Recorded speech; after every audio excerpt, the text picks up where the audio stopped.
Auzu billahi minash shaitanir rajim. Bismillahir rahmanir rahim.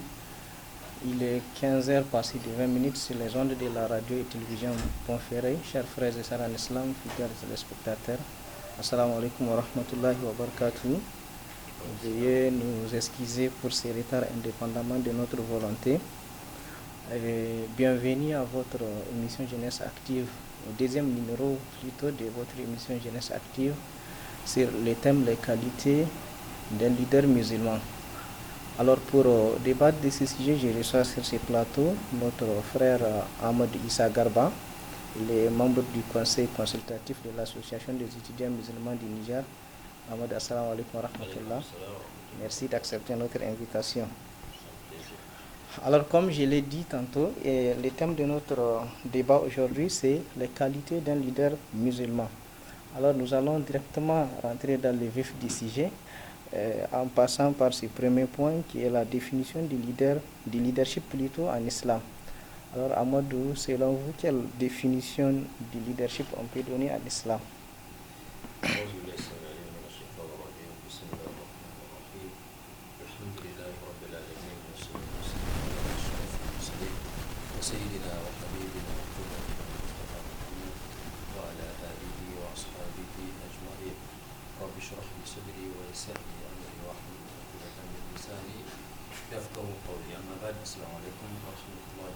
Alaykoum salam wa rahmatullah. Donc, monsieur Allah subhanahu wa ta'ala qui nous donne cette occasion d'échanger sur un sujet qui touche à notre religion, à notre raison d'être sur cette terre. Et aujourd'hui, nous sommes effectivement sur la thématique les qualités du leader musulman. Et votre question première, c'est sur la définition du leadership en islam. Alors, moi j'aime faire simple. Dans la définition des choses, être leader ou leadership, c'est ce potentiel-là ou ces qualités ou ces outils qui permettent à un être de pouvoir emballer avec lui d'autres êtres en vue de la réalisation d'un rêve qu'il s'est défini. Tout simplement. C'est de savoir amener d'autres êtres. De telle sorte qu'il n'y a pas que dans les humains qu'il y a des leaders, dans les animaux aussi on retrouve donc des leaders, mais c'est surtout à l'être humain que Dieu a donné ce mandat de leadership sur la terre pour guider les autres vers le rêve ou la destinée pour laquelle Allah les a créés. D'accord. Alors après cette définition, quelle est la responsabilité du leader en islam? Alors, la première chose que nous disons, c'est d'abord de comprendre qu'est-ce qu'on est venu faire sur cette terre. Notre mission. Exactement. Non, oui, notre mission, parce que c'est pratiquement ça la définition, notre raison d'être sur cette terre. Pas la raison de notre création. Je fais le distinguo tout de suite. Pour la création, Allah a donné la raison de notre création. Je n'ai créé les djinns et les humains que pour qu'ils m'adorent. Ça, c'est le motif de la création. Et c'est de ce fait que les savants nous expliquent que le croyant, tout acte qu'il pose dans sa vie est sujet ou peut-être assimilé à un acte d'adoration. Ne serait-ce que le fait de manger, le fait de boire, le fait de dormir, le fait d'aller chercher son gain licite pour se nourrir ou nourrir sa famille, tout cela rentre dans le domaine de l'adoration. Lorsque l'on se repose ou lorsqu'on mange ou lorsqu'on boit, pour avoir de l'énergie pour mieux adorer Allah subhanahu wa ta'ala, ces actes-là aussi deviennent de l'adoration. Donc ça, c'est le motif de la création de l'être humain. Mais après la création de l'être humain, Allah a décidé par les circonstances que l'homme descende sur la terre. J'ai dit circonstances, mais au préalable, c'était le décret choisi par Dieu. Il dit dans la sourate 2, sourate al-Baqarah, parmi les premiers versets, وَإِذْ قَالَ رَبُّكَ لِلْمَلَائِكَةِ إِنِّي جَاعِلٌ فِي الْأَرْضِ خَلِيفَةً. Allah confia aux anges je vais établir sur la terre un vicaire. Il n'a pas encore créé l'être humain. Et les anges lui ont dit, ce n'était pas la peine de créer l'être humain, pour ne pas aller dans les détails des versets. Donc, dans ce sens, c'est que l'être humain va venir, il peut habiter la terre pour être le représentant de Dieu. C'est pour ça qu'Allah utilise, dans le Coran, vous allez trouver 3 formules par rapport à cette représentation de Dieu sur terre. Il y a là où Allah dit وَجَعَلَكُمْ خُلَفَاءَ عَلَى الْأَرْضِ خُلَفَاءَ الْأَرْضِ خُلَفَاءَ فِي الْأَرْضِ. Nous avons fait de vous notre représentant, notre vicaire sur terre, notre représentant dans la gestion de la terre et notre représentant c'est-à-dire dans la terre même. C'est vous que nous avons choisi parmi toutes les créatures pour être notre représentant. Et ça, c'est la conscience première qui invite le musulman à prendre conscience de son obligation de leader et qui doit le pousser maintenant à ses responsabilités. C'est-à-dire que le musulman, à partir du moment où il est conscient qu'il est le représentant de Dieu sur terre, qu'est-ce qui se passe sur la terre? Quand Dieu a dit aux anges qu'il va établir sur la terre un représentant, un vicaire, qu'est-ce qu'ils ont dit?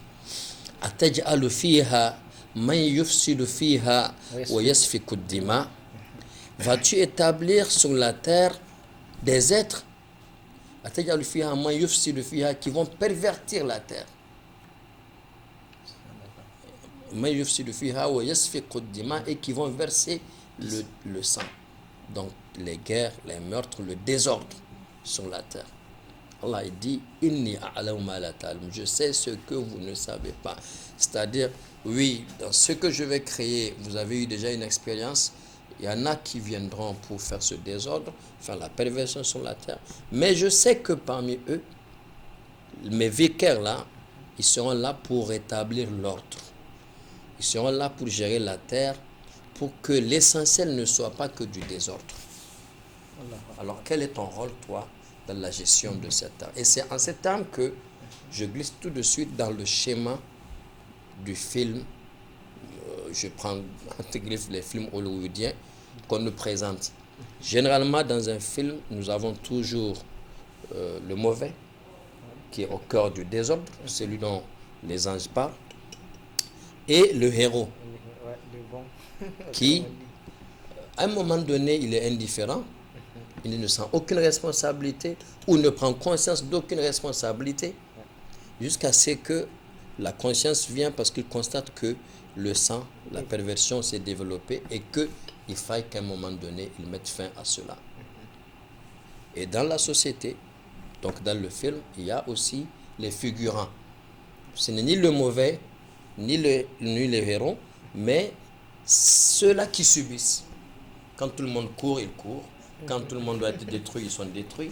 Mais il y a toujours, regarde par exemple dans les films où vous voyez qu'il y a la mer qui déborde, détruit tout sur le passage. Il y a toujours quelqu'un qui arrive à se sauver et qui n'est pas détruit. Ce héros-là, c'est cela le musulman dans le film de la vie sur terre.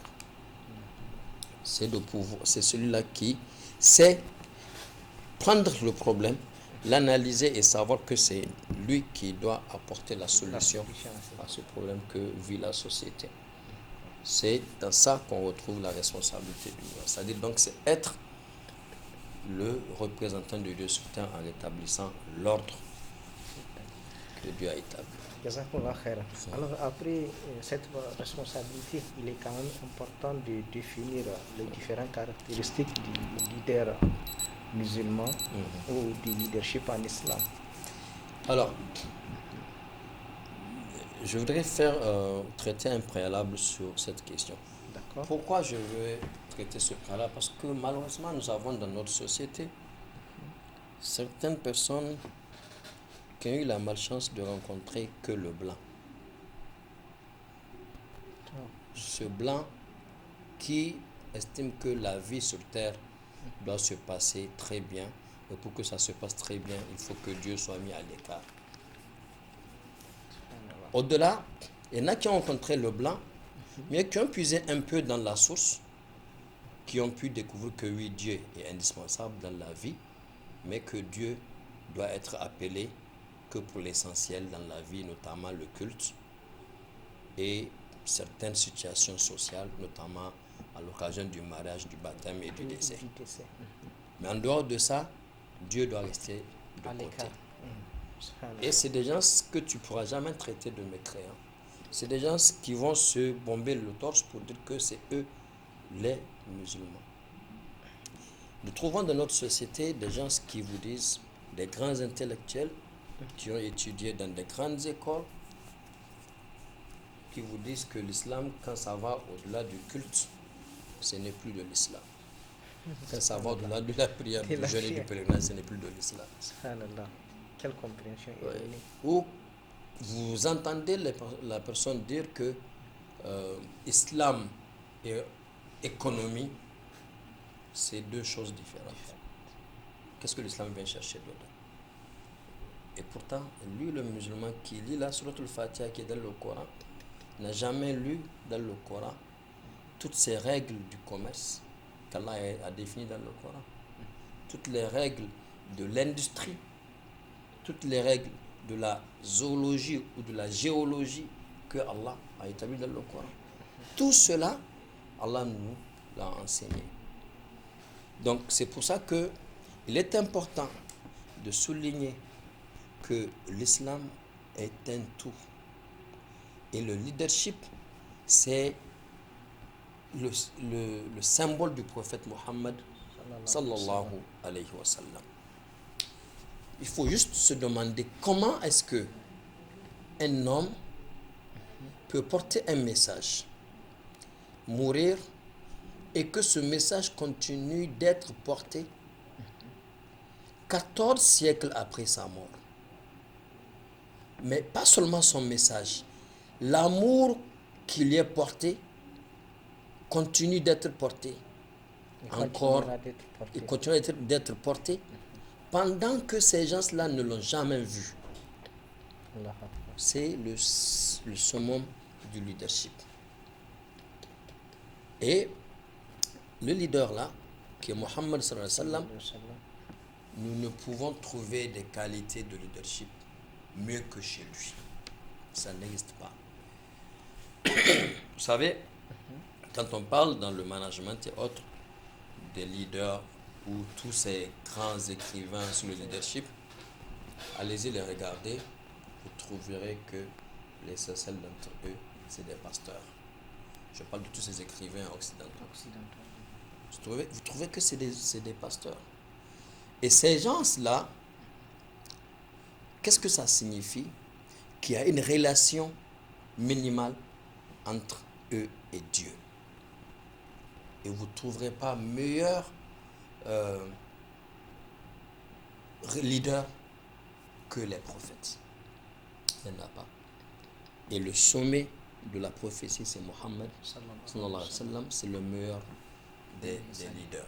Donc, nous allons retourner chez lui pour voir quelles sont ces qualités-là qu'il a, ou certaines de ces qualités qu'il a, qui lui a permis de réussir son leadership, qui continue encore à donner ses fruits 14 siècles après. Vous savez, observez, lisez la vie des compagnons du prophète sallallahu alayhi wa sallam. Vous ferez un constat que chaque compagnon dont vous lisez sa vie, vous aurez le sentiment ou la compréhension ou la perception qu'il était le plus aimé du prophète, qu'il était le plus proche du prophète et qu'il se sacrifierait en premier lieu pour le prophète sallallahu alayhi wa sallam, qu'il était le plus protégé du prophète sallallahu alayhi wa sallam. Et pourtant, au dernier message à la nation qu'il a adressé sur le mont Arafat, il y avait combien de croyants? 125 000. Chaque vie, quand vous la lisez, vous sentirez que c'est une personne c'est la personne qui est la plus proche du prophète sallallahu alayhi wa sallam. Alors, nous allons essayer de travailler sur des valeurs. On ne pourra pas bien sûr tout citer dans l'intervalle de temps qui nous est imparti, mais nous allons les classer en 3 catégories de valeurs. D'accord. Des valeurs que je dirais des valeurs managériales, Ok. ou des qualités managériales. Ensuite, des qualités comportementales, que je dis des qualités liées aux valeurs. D'accord. Et troisième catégorie, c'est ce que je lis à l'intelligence émotionnelle. Okay. L'intelligence émotionnelle.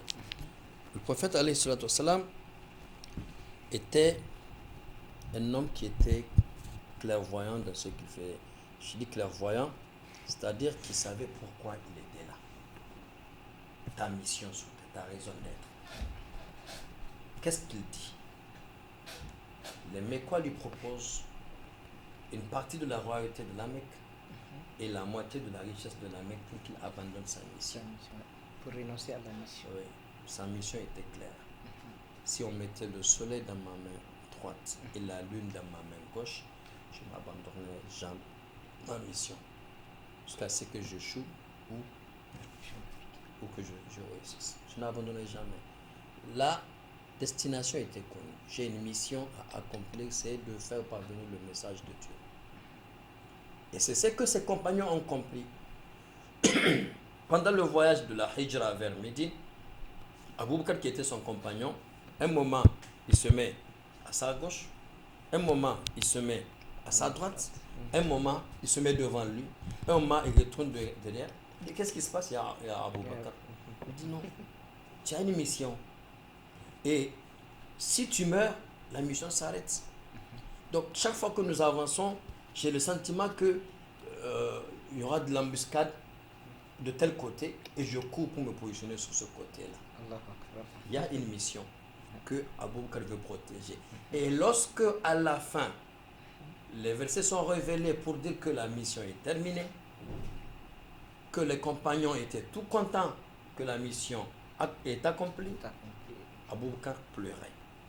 Il dit à Abu Bakr, qu'est-ce qui se passe? Il dit, vous n'êtes pas intelligent. Il est venu pour une mission, la mission est terminée. Il va partir. Donc la mission, c'est l'élément fondamental dans les qualités managériales.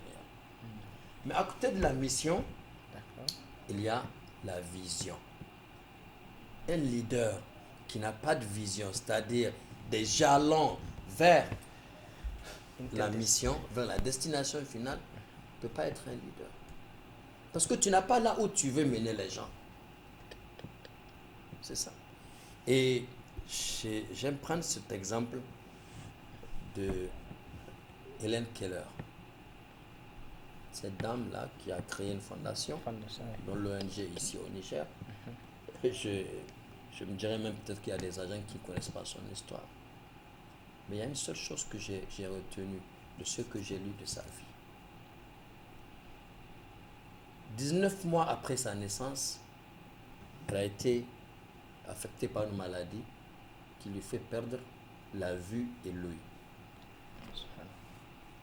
Mais avec des formations, de l'encadrement, elle est arrivée jusqu'à pouvoir parler. Alors, on lui pose la question, est-ce qu'il y a quelque chose de pire que de naître aveugle? Parce que pratiquement c'est une naissance aveugle à 19 mois, un an et demi. Voilà, tu parles à peine. À peine que l'enfant prononce le mot papa, maman, voilà. Est-ce qu'il y a pire que de naître aveugle? Elle dit oui. C'est de voir et de ne pas avoir de la vision. Tu as des yeux, mais tu ne vois pas au-delà de ton nez. Et c'est ce que nous enseigne le prophète sallam. La vision, c'est ce qu'il a donné aux compagnons. Au moment de la bataille de Khandak, quand ils étaient en train de creuser le fossé, quand il cogna la pierre, il a annoncé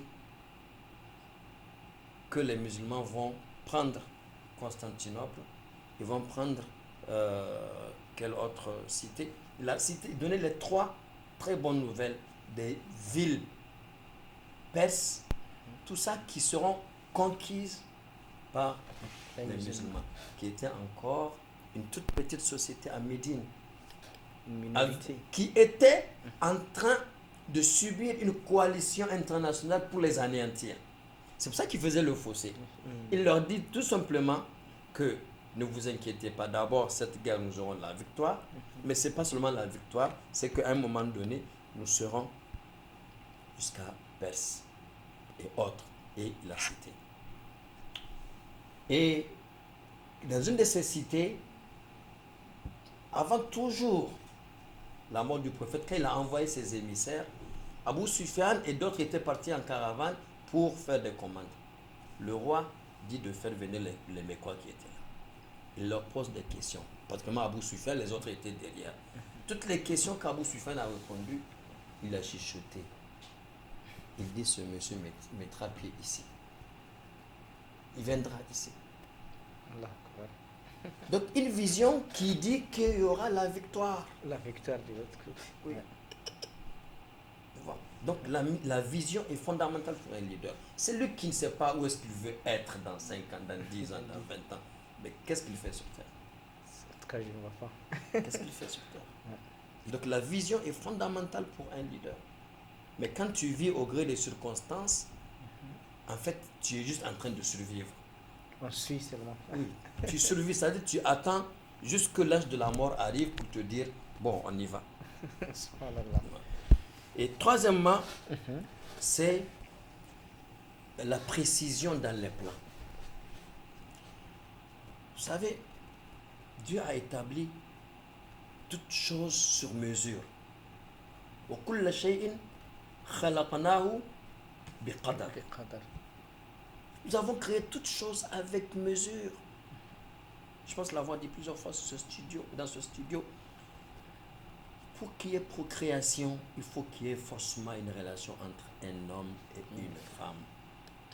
Sauf quand Dieu a décidé autrement pour Adam ou pour Isa alayhi salam et l'épouse de Adam.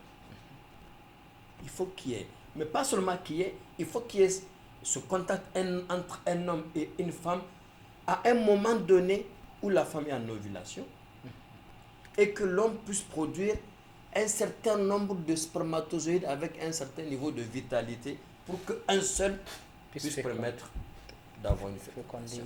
C'est sur mesure.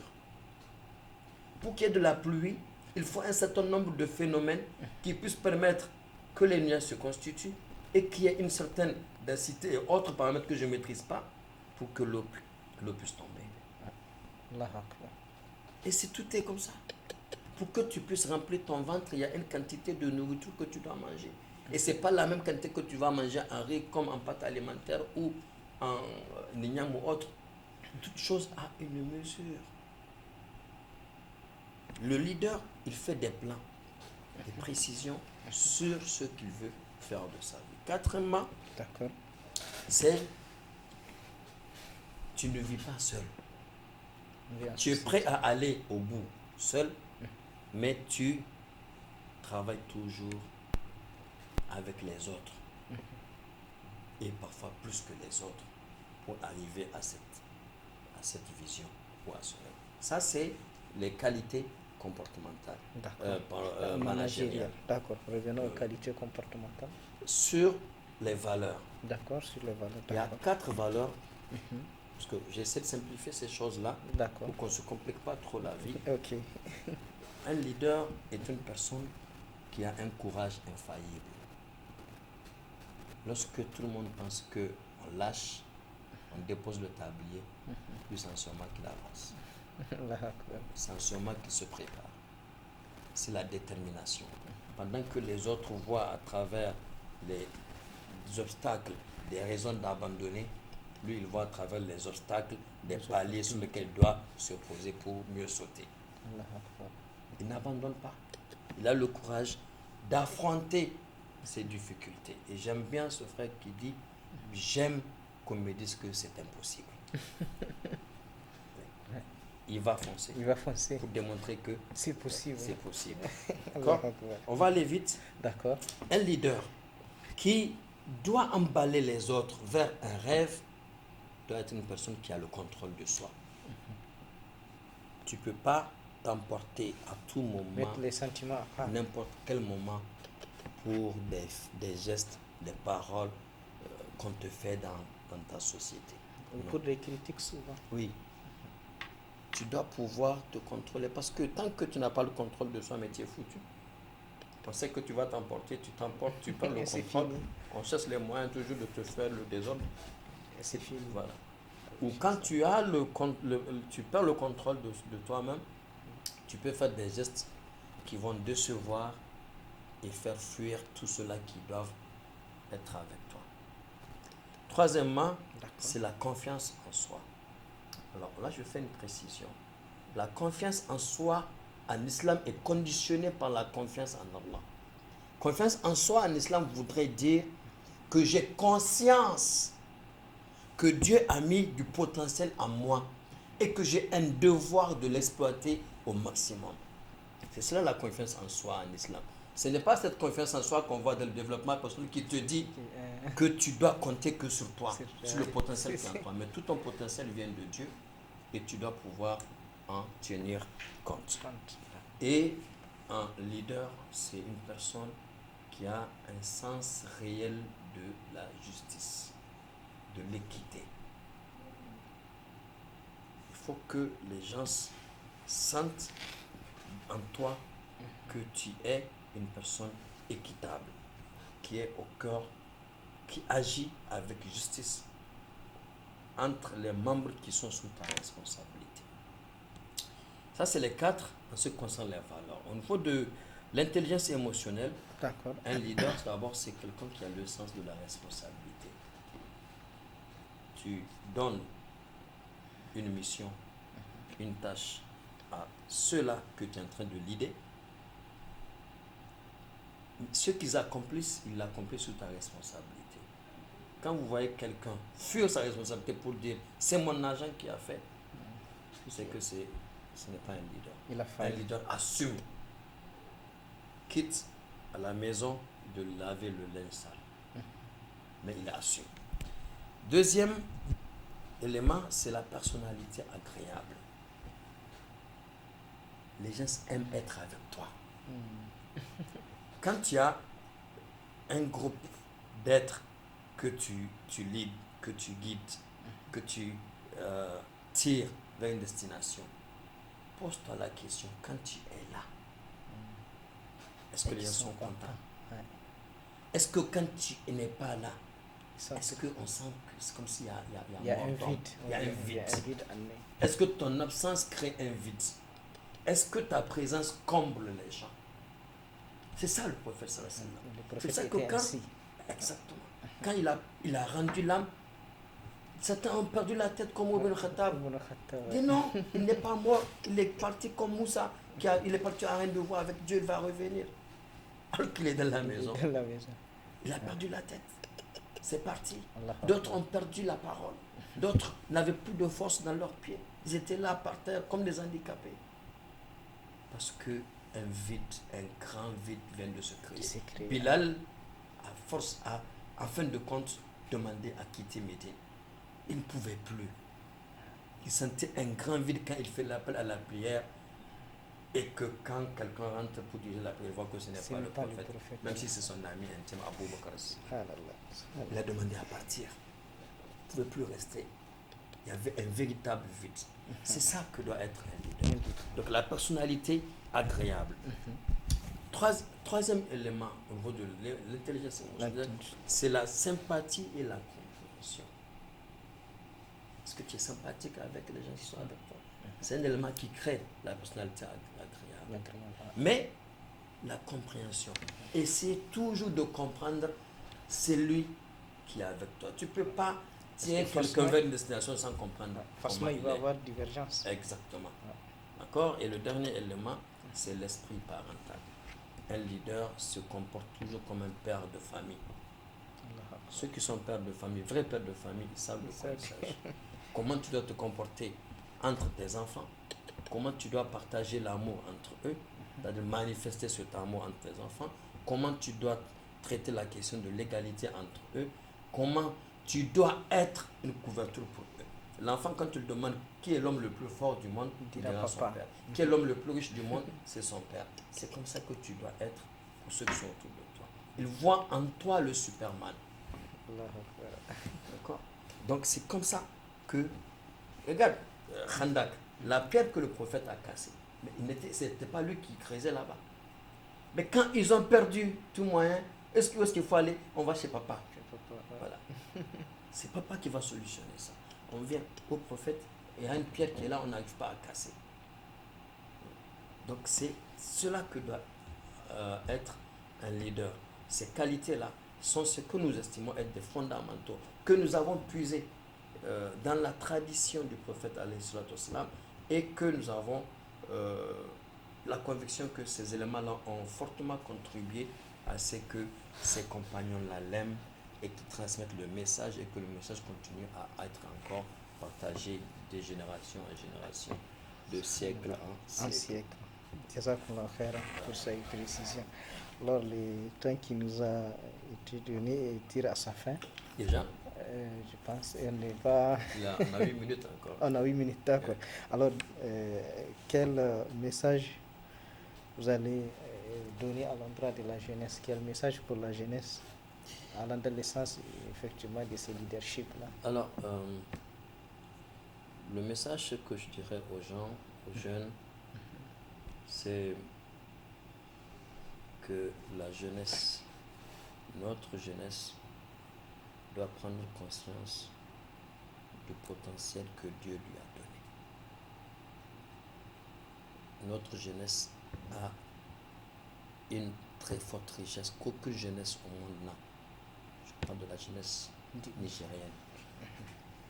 Il y a une forte potentialité en nous, mais dont on ne prend pas conscience. Et c'est en ce sens que je voudrais nous inviter, ou inviter les jeunes, comme le dit John Maxwell, à devenir ce qu'ils doivent être. C'est-à-dire? Il y a ce que tu es aujourd'hui, tu te plais dedans, alors que tu pouvais être à un palier comme ça, mais tu n'en as pas conscience. Ou quand tu as conscience, tu n'as pas envie de fournir des efforts pour arriver à ce niveau où tu dois être. C'est-à-dire, deviens ce que tu dois être. Et j'ai bien aimé une de ces leçons qu'il a partagées, qui est: je ne dois pas survivre. Je pense avoir partagé quelque chose un peu tout à l'heure, comme ça. Lorsque tu penses que tu survis, c'est-à-dire que tu es là, tu es venu sur terre au gré des circonstances, tu survis, tu n'as aucun défi devant toi. Tu n'as aucun rôle à jouer dans ta société. Et c'est que nous disons, partout où tu passes, plante une graine.